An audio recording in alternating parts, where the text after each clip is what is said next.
Hi guys, how are you? Type A here. Today I would like to talk about my take on sidechaining slash docking in Renoise.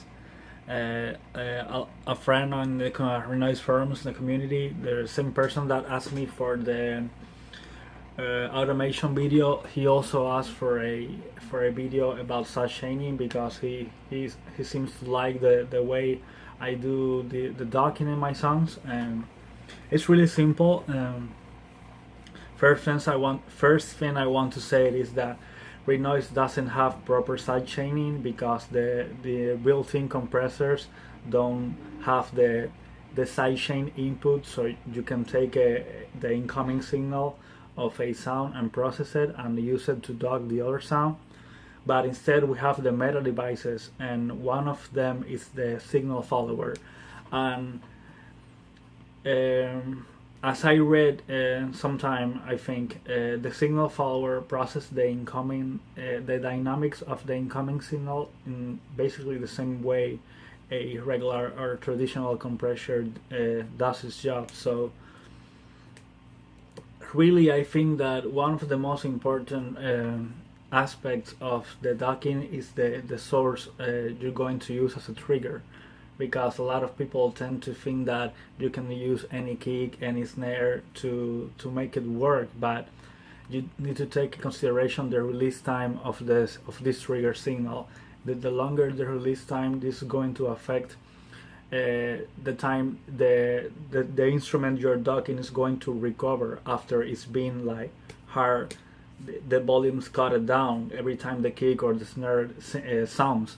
So I'm going to show you guys the way I set up the docking Renoise, and I've tried this back when I was in FL Studio, first time when I was using Ableton Live, and I use it all the different ways: sidechain, straightforward sidechain compression using compressors, docking, or drawing by hand the volume of in a curve, in an automation curve.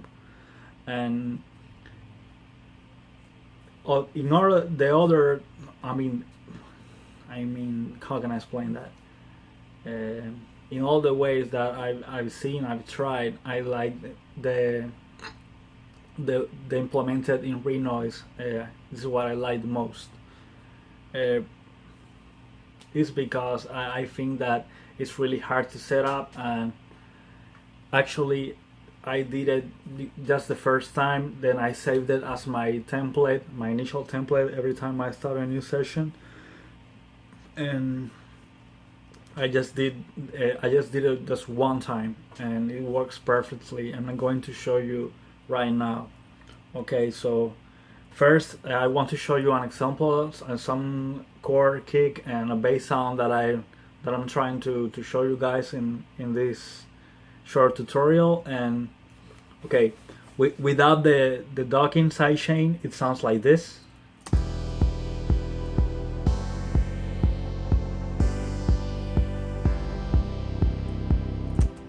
Okay, let's hear it one more time.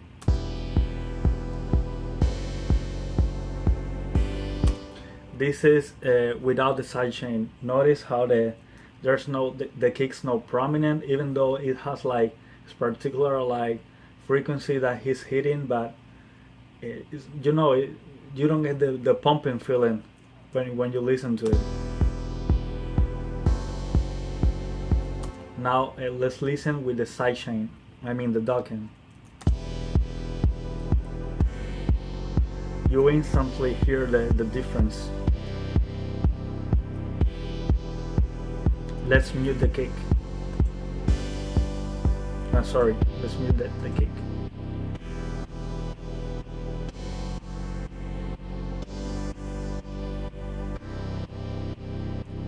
Okay, so it's really simple. I'm going to show you guys how I accomplished that.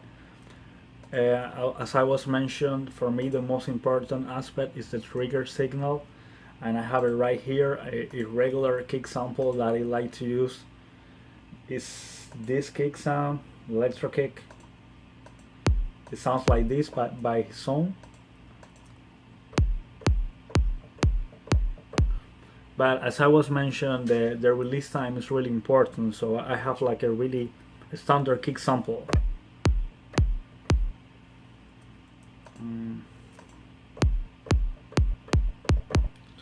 And what I did to kind of make it like a click, I routed to the first modulation set, and I assigned it a standard envelope to the volume, and I put all the parameters to 0, and I just leave a bit of the decay, so it makes like a click, 28 milliseconds. So now it sounds like this. I mean, this is not going to sound, but more or less, it's a click sound. Let me see if I can.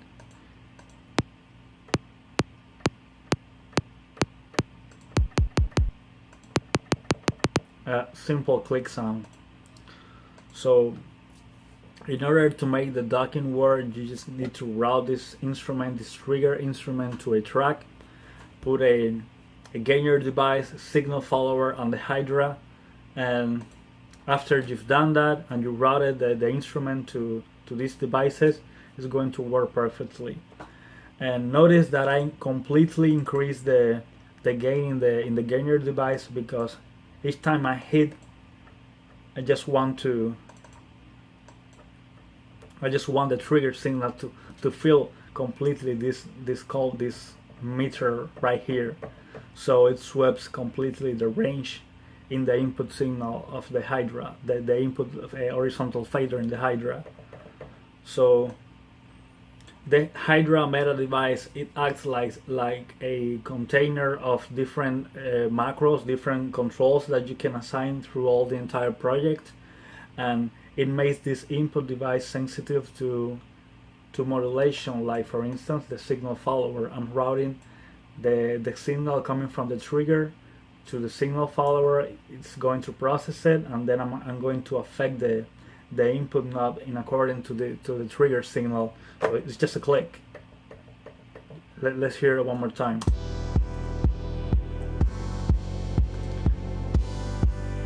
I'm setting the trigger signal to hit every fourth line, and as the kick is sounding, so it ducks the signal every time the kick sounds. It's really straightforward. And by using the Hydra, we're also like keeping things organized, because if you were to route the signal follower directly to the gainer device, then you need to add multiple signal follower devices throughout the entire project to cover like the different groups of instruments. Right now I put the chorus and the bass in the same group, but this is just for the purpose of showing you guys. Normally I will have a bass group and instruments group, phrases, that you guys see that in my projects, the tracks from scratch. I like to use like different tiny samples to create these phrases, and by using the Hydro device, I can set specific range of docking. And right now I'm hard docking the signal, like from 0 dB to minus infinite. So each time the kick sounds, the instruments are going to start sounding from minus infinite, then it's going to recover slowly until it reaches like the 0 dB, the normal volume of the sound.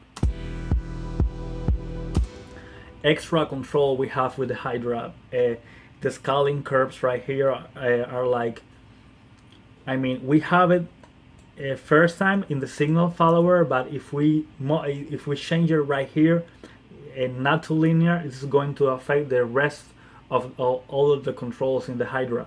But if we set it, if we set each one of them individual, we can have like the different curve for different sounds. Maybe there are sounds you wanted the dog to be like even faster or slower, but I always tend to leave it to linear, just mess with the range of the values. Normally I will like compress like minus 40 dB for the bass, and then I start to go up with the rest of the sounds, since the bass is the only instrument that I want to be hard dog every time the kick or the snare sounds.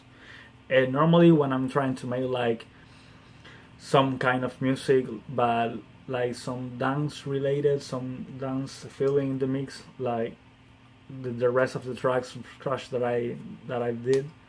And this is really simple. There's not much to explain. Just that the sample that you're going to use, you just need to make sure that it's like a really click sound, snaps really fast, and then sounds, and then just like a click.